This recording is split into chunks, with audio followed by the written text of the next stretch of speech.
Hi everyone, today I am discuss about accelerations due to gravity below the earth surface। इससे पहली जो application थी उसमें हम डिस्कस कर चुके हैं अर्थ सरफेस से हम ऊपर जी की वैल्यू क्या होती है, अर्थ सरफेस से नीचे की ओर डेप्थ की ओर जी की वैल्यू कितनी होगी, ये हम डिस्कस करने जा रहे हैं। देखिए ये क्या है, हमारी कोई अर्थ है बाहर वाली जिसका रेडियस क्या है आपका कैपिटल आर है। देखो ये बाहर रेडियस है, ये अर्थ है हमारी जिसका रेडियस कैपिटल आर है, और ए क्या है सरफेस पर है, कोई पॉइंट है, और इस सरफेस से अंदर की ओर कितनी डिस्टेंस है। देखो सरफेस से डी डिस्टेंस पर कोई दूसरा ऑब्जेक्ट है हमारा, सरफेस से यहां तक जो डिस्टेंस है ए से बी तक मींस डी डिस्टेंस पर कोई दूसरा ऑब्जेक्ट रखा है यानी अर्थ सरफेस के अंदर। तो देखो उसमें क्या होता है आपका, जिसका रेडियस है आर माइनस डी, ठीक है, ये टोटल आर है। अर्थ सरफेस से डी डेप्थ पर हमें acceleration due to gravity G find करना है। तो क्या निकालते हैं, बी पॉइंट पर हमें क्या चाहिए, जी की वैल्यू चाहिए, जहां पर डी डेप्थ पर हमें acceleration due to gravity find करनी है। देखिए कैसे करते हैं, फिर यहां पर सपोज अर्थ की डेंसिटी क्या है आपकी रो है, मास आर है, तो डेंसिटी इज इक्वल टू क्या होता है 4/3 पाई आर क्यूब। ये क्या होता है, डेंसिटी मास इंटू वॉल्यूम होता है ना। देखिए density mass is equal to होता है आपका मास इंटू अर्थ का मास क्या है सपोज m है, मास इज इक्वल टू होती है मास इज इक्वल टू होती है आपकी volume into density, volume into density. Density क्या है सपोज अर्थ की रो है, और वॉल्यूम कितनी है, जिसका रेडियस r है, तो 4/3 पाई आर क्यूब इंटू क्या होगी, इस अर्थ का मास होगा in terms of density. m क्या है, अर्थ का मास है, रो डेंसिटी है, तो मास इक्वल टू क्या होता है वॉल्यूम इंटू डेंसिटी। अर्थ का volume 4/3 pi R cube into density क्या है आपकी रो है। अब देखो एट पॉइंट ए की बात करते हैं, इस पॉइंट पर ए पॉइंट पर कितना होगा, एट पॉइंट ए पर ग्रेविटी कितनी होती है आपकी, ये हम डिस्कस कर चुके हैं। सरफेस पर कितनी होती है आपकी small G is equal to G M upon R square. ये सरफेस पर हम फाइंड कर चुके हैं, G equal to G M upon R square होती है, ये सरफेस पर होती है। एम की वैल्यू रखेंगे यहाँ पर, तो क्या हो जाएगा आपका G into 4/3 pi R cube into rho upon R square आ जाता है, ठीक है। जी की वैल्यू यानी m की जगह हमने ये रखा, तो यहां से क्या निकल रहा है आपका, इसको मैं इक्वेशन 1 दे रहा हूं, ये आपकी m इज इक्वल टू तो इतना आई, तो g डैश की वैल्यू हमारी कितनी आई, देखो g की वैल्यू क्या है, g into 4/3 pi R cube upon rho into इतना आई, तो g की वैल्यू तो हम इसको डिस्कस कर चुके हैं। देखो r से आर स्क्वायर से एक आर क्यूब कैंसिल आउट हुआ, तो z इज इक्वल टू क्या बन रहा है आपका 4/3 पाई आर रो इंटू जी। ये क्या बनी आपकी z की वैल्यू, z की वैल्यू मींस उस अर्थ के सरफेस पर एक्सेलरेशन इतना होता है। इसको मैं इक्वेशन 2 देता हूं, इसको मैं फर्स्ट दे देता हूं, ठीक है। अब हमें क्या चाहिए, अर्थ से डी डेप्थ पर हमें क्या चाहिए, एक्सेलरेशन ड्यू टू ग्रेविटी चाहिए। सपोज ये क्या है आपकी जीडी है, तो इसका मास भी चेंज हो जाएगा, क्यों होगा, क्योंकि पहले इतना बड़ा मास था, तो अर्थ इस स्फीयर का मास, सपोज इसका मास तो क्या है कैपिटल एम है, तो इसका मास सपोज हमने क्या कहा एम डैश है, तो ये मास भी चेंज होगा, तो M dash is equal to क्या होता है mass into volume, volume into density, volume into density. कहां किसकी, यानी बी स्फीयर की बात कर रहे हैं हम, बी की बात कर रहे हैं, M dash is equal to कितना हो गया मास इंटू वॉल्यूम। तो देखो जीडी क्या होगा इस टाइम, डेंसिटी तो सेम होगी क्योंकि अर्थ है रो है, तो एम डैश भी हम फाइंड कर चुके, कर सकते हैं। तो m dash is equal to क्या हो जाएगा यहाँ पर, जिसे हम कहते हैं 4/3 पाई r क्यूब की जगह माने r माइनस डी का क्यूब इंटू रो लिख सकते हैं, r माइनस डी का क्यूब इंटू रो लिख सकते हैं। तो GD कितना होगा, यानी D डेप्थ पर ग्रेविटी कितनी होगी, G m डैश अपॉन कितना r माइनस डी का whole square, G m dash upon r minus D का whole square, G into M dash की भी जगह हम रखते हैं 4/3 पाई r माइनस डी का whole cube into rho upon r minus D का होल स्क्वायर। इससे square cancel, cube cancel out हुआ, तो बचेगा क्या आपका 4/3, ये बन रहा है 4/3 पाई r माइनस डी का इंटू रो इंटू जी बन रहा है। इक्वेशन थर्ड बन जा रही है।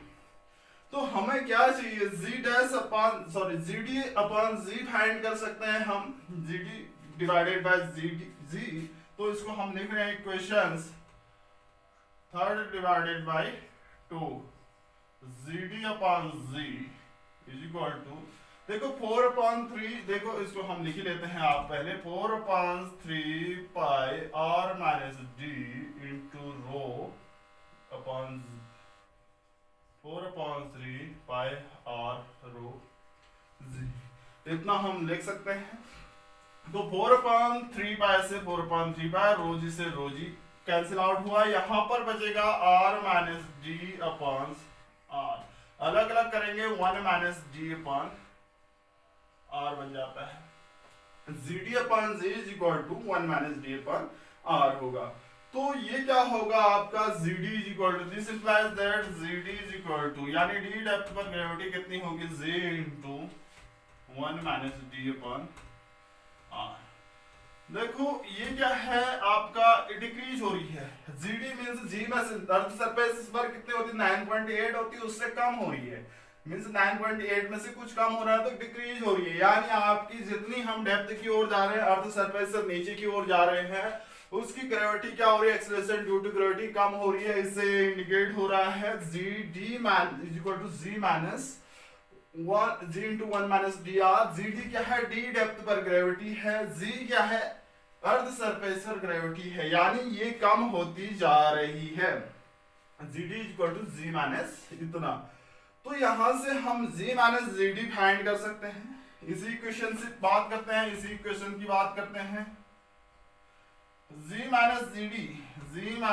इज इक्वल टू क्या हो जाएगा, G माइनस जी डी इधर लाए तो D अपॉन R बन रहा है, D अपॉन R इंटू जी बन जाएगा, D अपॉन R इंटू जी,